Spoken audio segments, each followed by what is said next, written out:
भगवान के प्रेम को प्राप्त करने के लिए, भगवान में प्रेम को उत्पन्न करने के लिए नित्य निरंतर भगवान की महिमा को श्रवण करना चाहिए। इससे हृदय में भक्ति महारानी प्रतिष्ठित रहती है। इसी श्रृंखला में हम आप नारद जी ने राधा जी का जो स्तवन किया उसे श्रवण करते हैं। इसका फल यह है कि जो साधक मन प्राण वचन से भगवान के चरणों में नत होकर इसको सुनता है, निश्चित ही वह राधा रानी की कृपा को प्राप्त करता है। एक समय नारद जी ये जानकर कि भगवान श्री कृष्ण व्रज में प्रकट हुए, वीणा बजाते हुए गोकुल पहुँचे। वहाँ जाकर उन्होंने नंद जी के घर में बालक का स्वांग बनाए हुए महायोगीश्वर दिव्य दर्शन भगवान अच्युत के दर्शन किए। वे स्वर्ण के पलंग पर, जिस पर कोमल श्वेत वस्त्र बिछे थे, आनंद से नींद में मग्न थे। प्रसन्नता के साथ प्रेम विह्वल हो गोप बालिकाएं उन्हें निहार रही थी। उनका शरीर सुकुमार था। जैसे वे स्वयं भोले थे, वैसे ही उनकी चितवन भी बड़ी भोली भाली थी। काली काली घुंघराली अलके भूमि को छू रही थी। वे बीच बीच में थोड़ा सा हंस देते थे, जिससे दो एक दांत झलक पड़ते।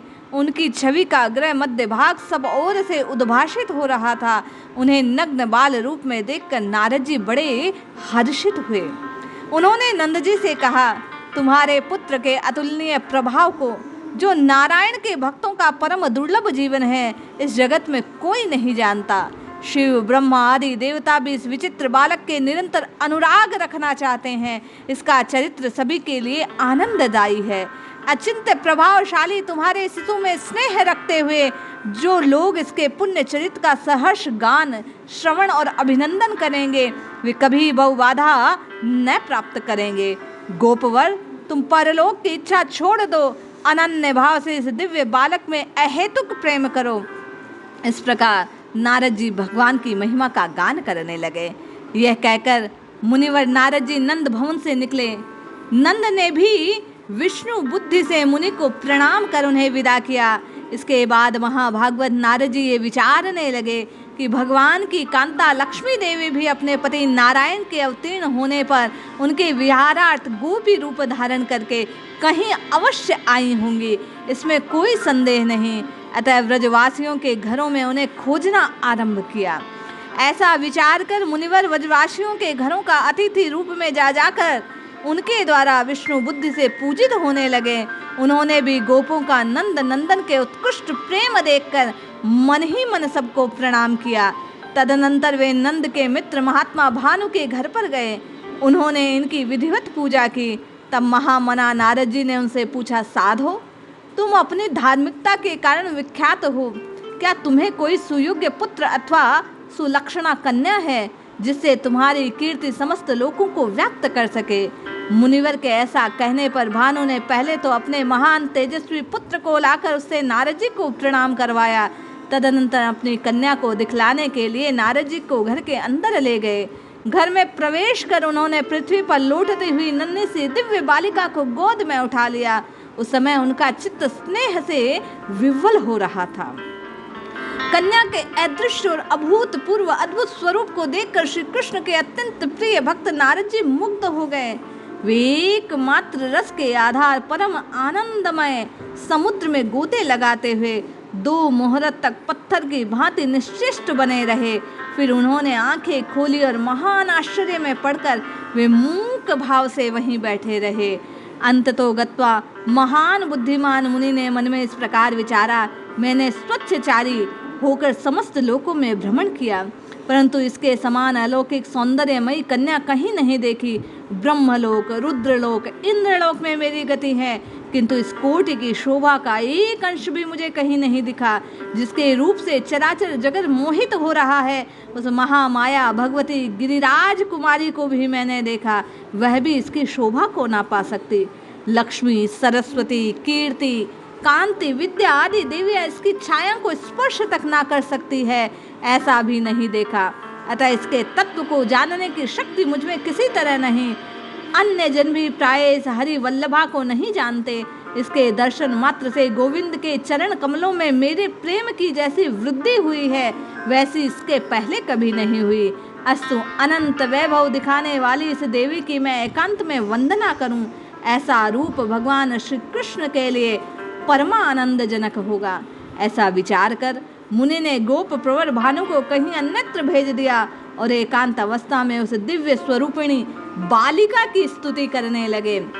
वे कहने लगे, हे देवी, अनंत कांतिमयी महायोगेश्वरी, तुम्हारा अंग मोहन और दिव्य है, जिससे अनंत मधुरिमा की वर्षा हो रही है। तुम्हारा हृदय महान अद्भुत रसानंद से पूर्ण रहता है। तुम मेरे किसी महान सौभाग्य से आज नेत्रों की अतिथि बनी हो। हे देवी, तुम्हारी दृष्टि अनंत करण में निरंतर सुखदायिनी प्रतीत हो रही है। तुम अपने अंदर महान आनंद से तृप्त सी दिख पड़ती हो। तुम्हारा ये प्रसन्न मधुर सौम्य मुखमंडल हृदय को सुख देने वाला किसी महान आश्चर्य को व्यक्त कर रहा है। अनंत शोभामयी, तुम रजोगुण की कलिका शक्ति रूपा हो। सृष्टि पालन और संहार रूप में तुम्हारी ही स्थिति है। तुम विशुद्ध सत्वमयी विद्या स्वरूपिणी पराशक्ति हो। परमानंद संदोहमय वैष्णव धाम को धारण करती हो। ब्रह्मा और रुद्र के लिए तुम्हारा जानना कठिन है। तुम्हारा वैभव आश्चर्यमय है।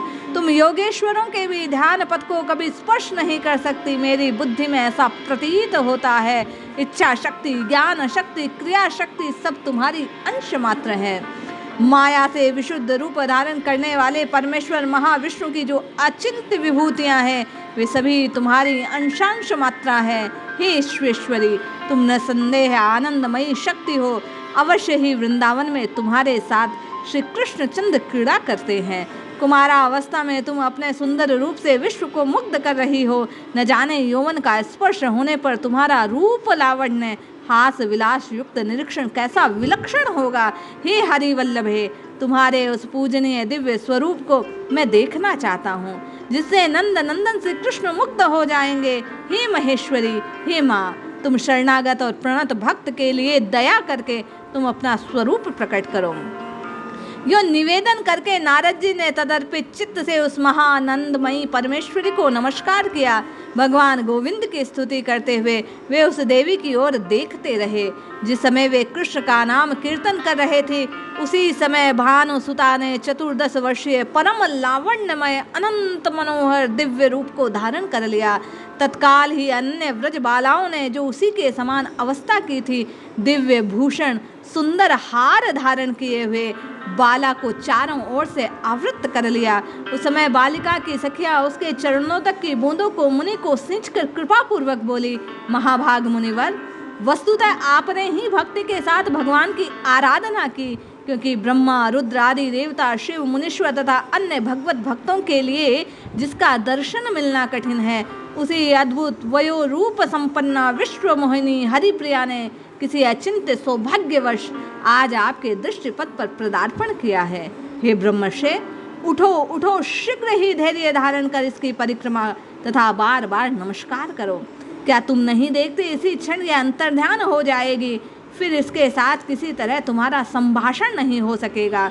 उन प्रेम विह्वला सखियों के वचन सुन नारद जी 2 मुहूर्त तक उस सुंदरी बाला की प्रदक्षिणा करके साष्टांग प्रणाम करते हैं। उसके बाद भानु को बुलाकर कहा, तुम्हारे पुत्र का प्रभाव बहुत बड़ा है, देवता भी इसके महत्व को नहीं जान सकते। जिस घर में इसका चरण चिन्ह है, वहाँ साक्षात भगवान नारायण निवास करते हैं। समस्त सिद्धियों सहित लक्ष्मी भी वहाँ रहती है। आज से संपूर्ण आभूषणों से भूषित इस सुंदरी कन्या की महादेवी के समान यत्न पूर्वक घर में रक्षा करो। ऐसा कहकर नारद जी राधा जी की वंदना स्तवन स्तुति करते रहे और अंततः हरिगुण का गान करते हुए नारद जी बारंबार राधा जी के स्वरूप को देखते देखते महारानी के चित्त को निहारते निहारते वहां से प्रस्थान करते हैं। जो कोई श्री नारद जी द्वारा की गई इस स्तुति को श्रवण करता है, वह निश्चय ही व्रजरानी राधा रानी के प्रेम को अपने हृदय में प्रकट करने के लिए सौभाग्य को प्राप्त करता है।